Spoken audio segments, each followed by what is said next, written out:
here we go. Welcome back to Kamen Rider Review. This is episode number 162.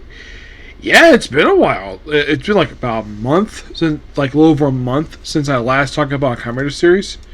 Like, if you're really curious, like, how long has it been since I wrapped up O's? That was the last time I did. Which that was 1 month and I'd say about a week ago, I'd say.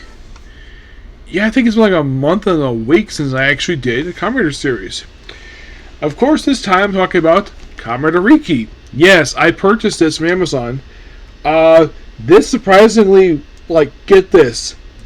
Guess how much this was when I got it from Amazon? It was like $30.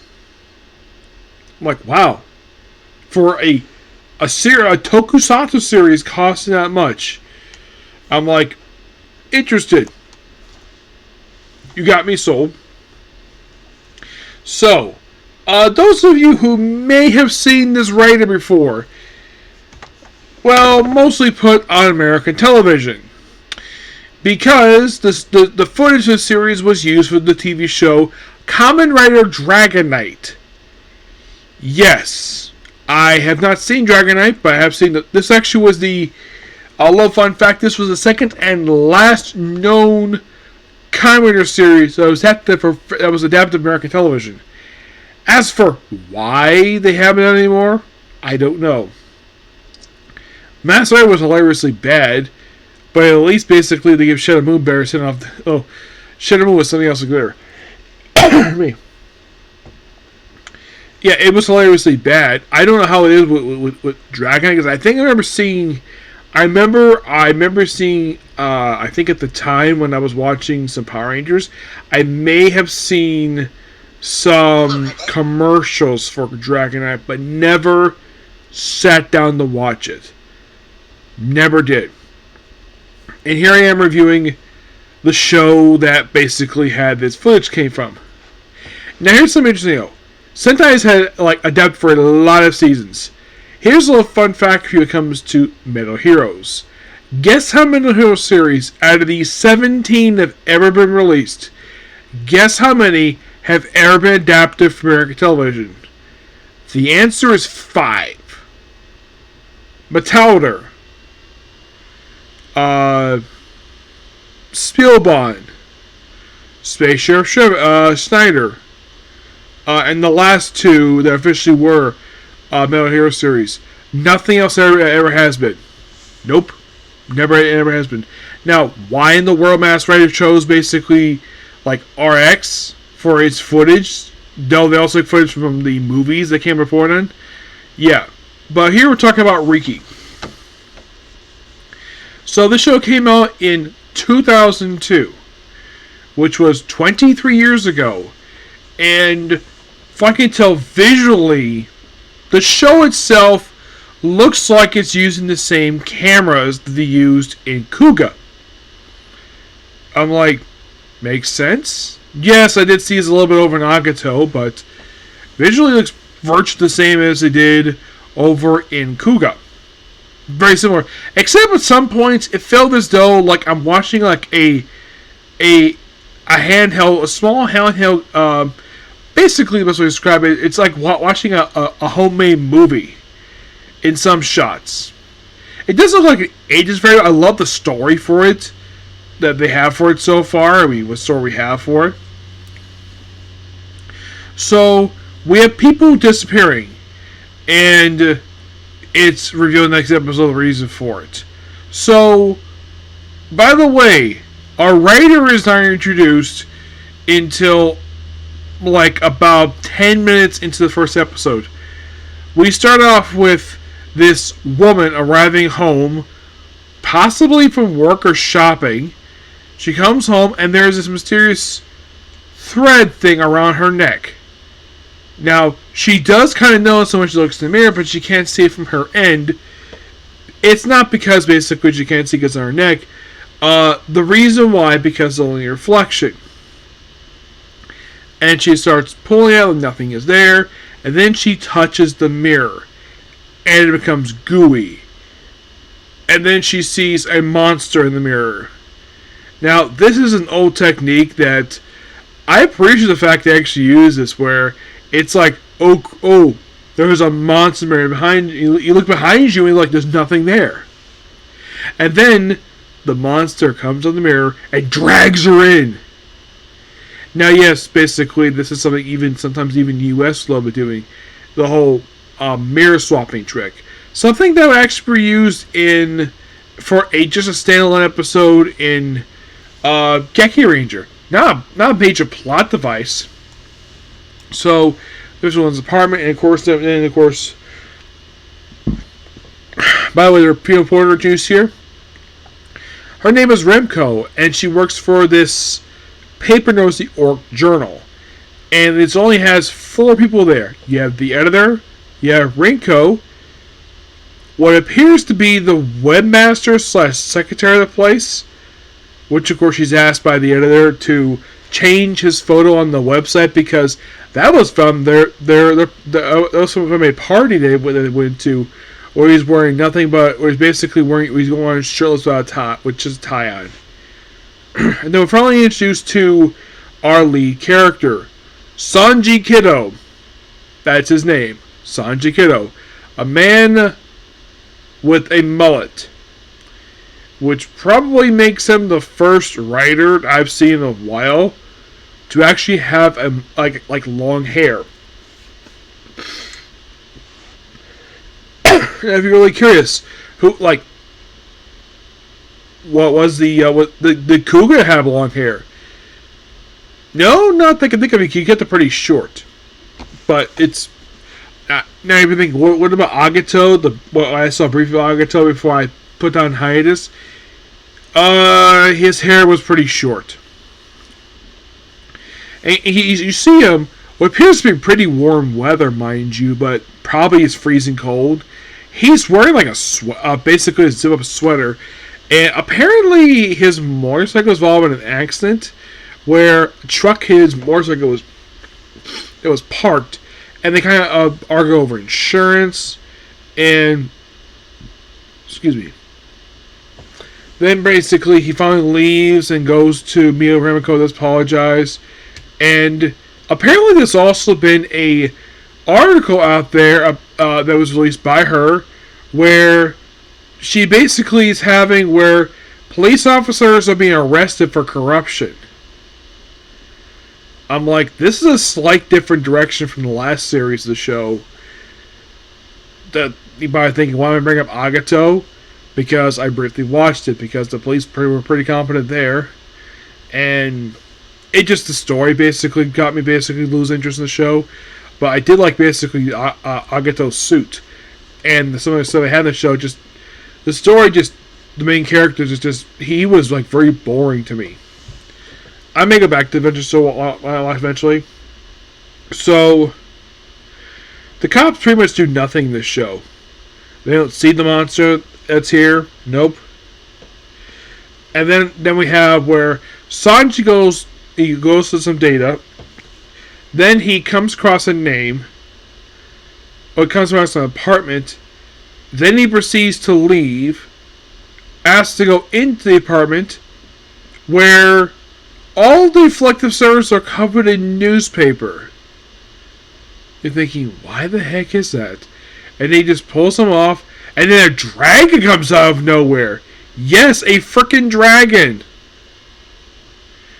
Which when I saw, I'm like, is this a redesign of the dragon from Die Ranger except being red? Also, one thing I should point out though, the monsters in the show are CGI. And it looks horrible. My gosh, the dragon was okay, but my gosh, the monster they have for these 2 episodes, the spider monster, he looks fucking horrible. Like, I get the fact, yes, this was 23 years ago, and I'm sure this was top of the line CGI at the time, but the CGI monster has not aged well at all. At least the Ray looks awesome. Yes.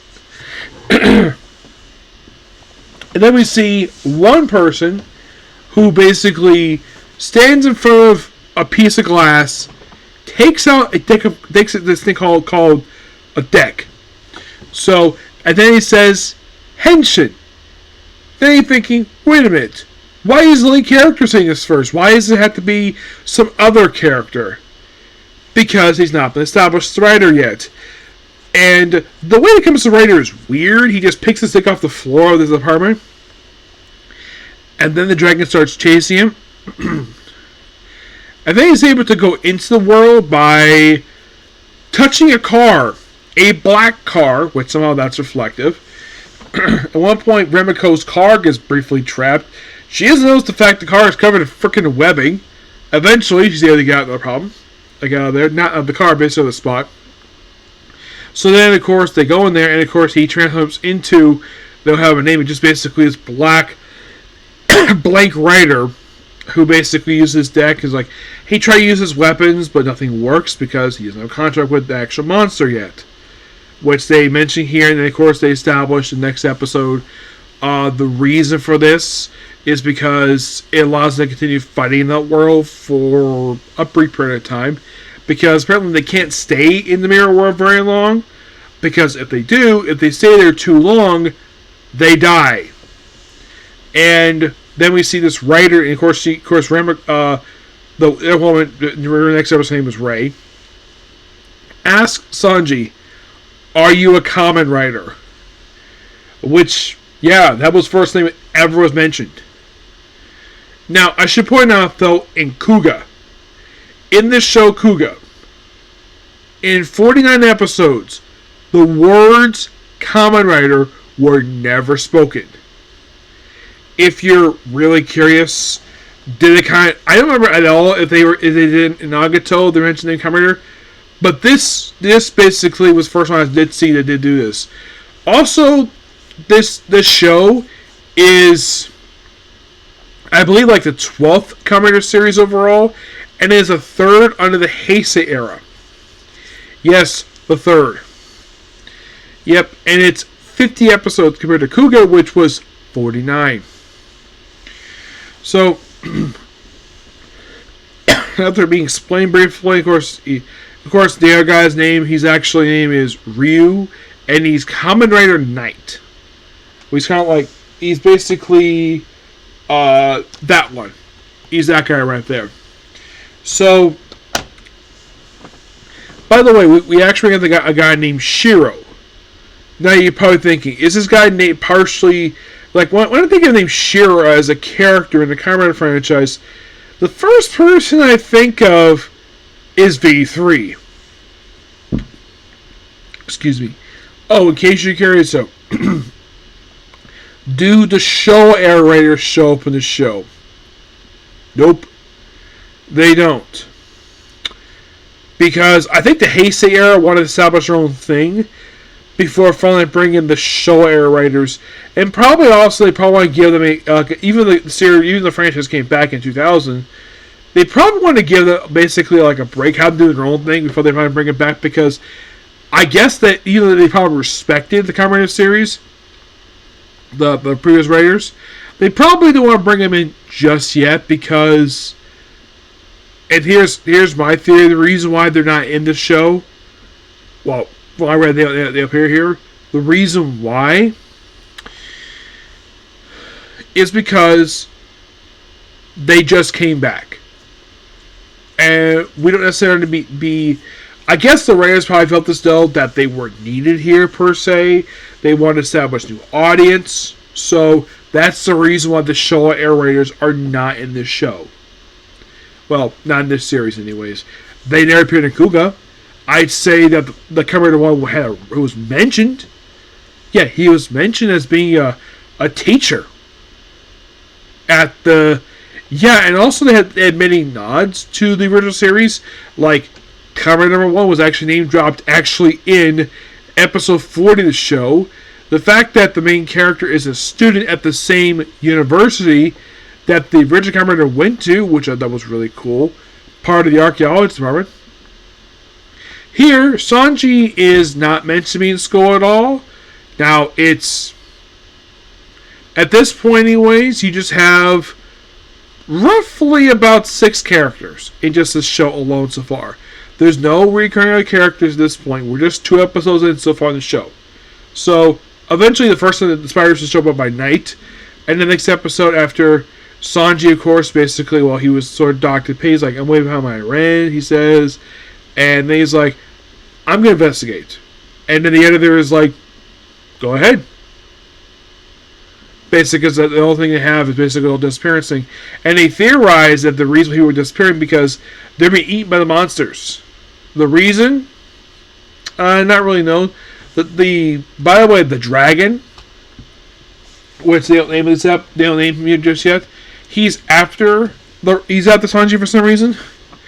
And then in order to basically have him under control, he destroys the seal card, and then he basically is given the contract card. So he forms a contract with the dragon and has him become, his suit becomes red, like the symbol basically becomes, the black was basically like a blank slate. They need from a contract with the monster in order to basically change their look. And he becomes basically, well, he's later identified as Kamen or Ryuki, which cool. The fact that they did it in just the second episode, what that was really cool. The fact they're not doing this in the very first episode, unlike in the case of Kuga, which had a device, and of course, basically, he was a bit slow at first, but he wasn't treated as stupid. Yeah. And eventually they do. By the way, the spider monster comes back, and he's been upgraded, featured this weird thing that's been basically attached to him. And eventually, thanks to bonding with the dragon, he's able to destroy the monster. And well, and then the episode ends with Knight basically attempting to kill Ryuki for some reason, and in the episode, yeah, really good here. Love these two episodes so far. Yes, it will be continuing hopefully for a while.